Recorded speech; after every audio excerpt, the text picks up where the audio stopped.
دا د وجیبا د هر مسلمان رور. بسم الله الرحمن الرحیم. السلام علیکم ورحمت الله وبرکاتو. د امر بالمعروف نهی عن المنکر او شکایتونو اوریدلو وزارت ورځنی لاند او مهم خبرونه.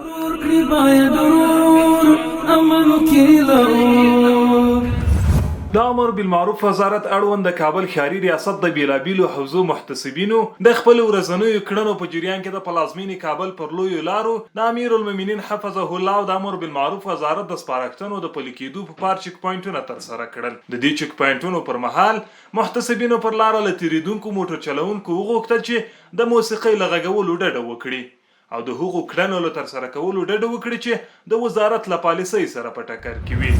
د کونړ ولایت د امر بالمعروف محتسبینو د مرکز اسداباد په ګډون په 14 ولسوالیو اسمار، شیګل، نرنګ، سرکاڼو، مروره، شلتن، خاص کونړ، نورګل، وټپور او دانګان ولسوالیو کې د نظامی مرکزونو له مسؤلینو سره اصلاحي ناستې ترسره کړي چې د دې ناستو یې موخه په نظامی مرکزونو کې د امر بالمعروف وزارت له لوري د شوو سپارښتنو پلي کول وو.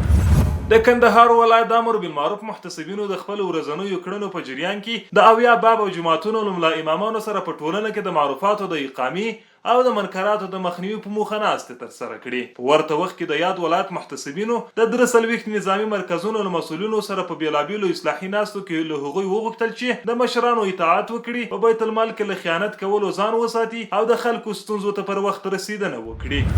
دغه راز د پکتیا ولایت د امر بالمعروف محتسبینو د خپل ورځنیو کړنو په جریان کې له امارتي ادارو او ښوونځیو څخه د وزارت له لوري د ټاکل شوو سپارښتنو د څار په موخه لیدنه وکړه. په دې تړاو محتسبین وایي چې د کړنو له شروع سره په یادو ځایونو کې د وزارت له لوري سپارښتنې پلي شوي او د شته منکراتو مخه نیول شوي.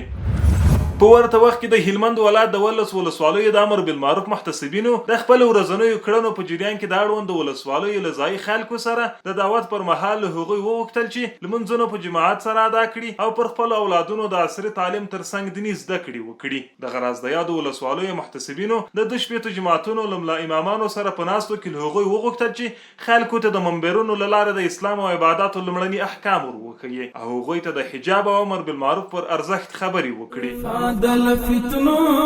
شیطان په مخ کې سپر امر بالمعروف نهی المنکر امر بالمعروف نهی المنکر